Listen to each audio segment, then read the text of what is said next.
Oh, see, there's, well, yeah, Linux and Python and C++ are both pros and cons. Linux is a pro because after becoming comfortable with it over the last 3 or 4 months, there's no way I'm ever going back to Windows. It gives you so much more power, and for the type of work everyone in here does, it's way better. The addition, and we're all nerds. We can learn how to use it. It's awesome. It's also a disadvantage because you pretty much have to learn how to use it. At this point, using ROS in Windows is pretty much impractical. To get it to work in Windows, you'd have to already probably be awesome at Linux to even have a chance of getting it to work.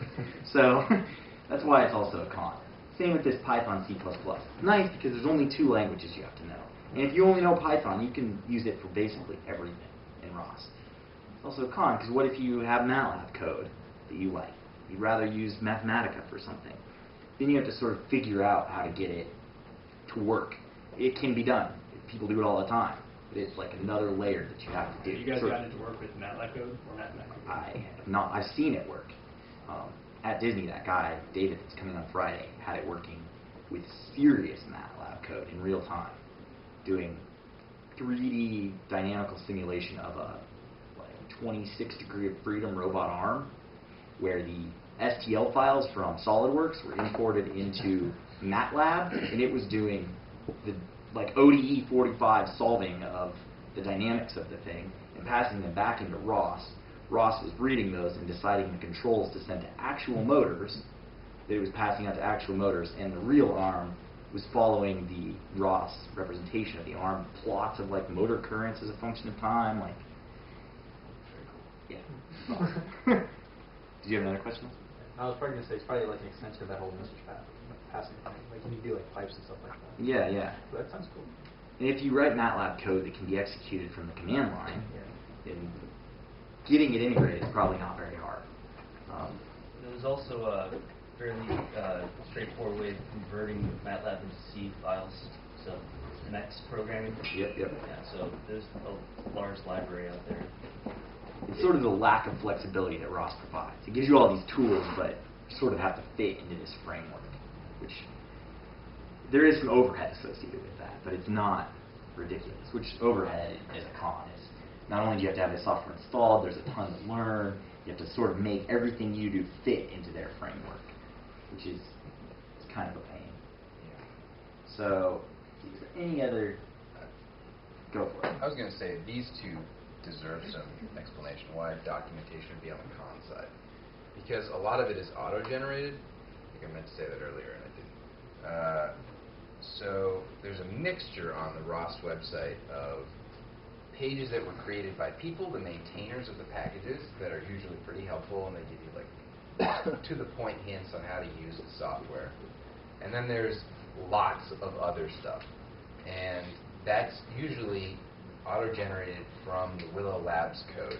And so it's just like a massive list of structures and classes and objects and functions, and you sort of have to hunt through that to find what you want. So it's not always ideal to have all this stuff up there.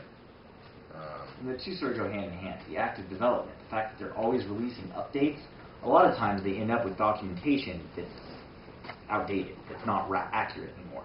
Because they'll like release an update that will change a function, but then the documentation might not get updated for a couple of weeks. So like, why is my code not working? Because their documentation's wrong. We have experienced things like that sometimes that make it difficult. Does it run its own Python? Does it need its own Python, or does it run your Python? Standard Python. Like the one that you have on your system? Yeah. And so, now, I mean, we only have like 10 minutes left, which is kind of unfortunate. We were hoping there'd either be a ton of questions, but I also have a whole list of like demos and little functions that I can actually just run to show you what it can do. And one thing you can do is you can type a little command, and for any package, it'll tell you every system dependency that you need working to get that piece of code working. And like Python, just the word Python will be one of them. So, Question, with the question. So, how does this compare with the efforts from Microsoft for developing some sort of unified robotics framework. I don't know much about it, but I just remember that when they got involved in robotics, that was their big goal. Seems to be similar to what this is. I don't think we can speak to that. I've like you said, I've heard of that. Yeah. I've heard of people installing it, but I've never even read into it. Okay. It's probably, I'm Free. guessing it's a competitor though. Yeah, there's a paper that I skimmed through last night that was produced by the original creators of ROS, and they have a section that compares it to that as well as others. So that information should be in there. It's on the ROS website.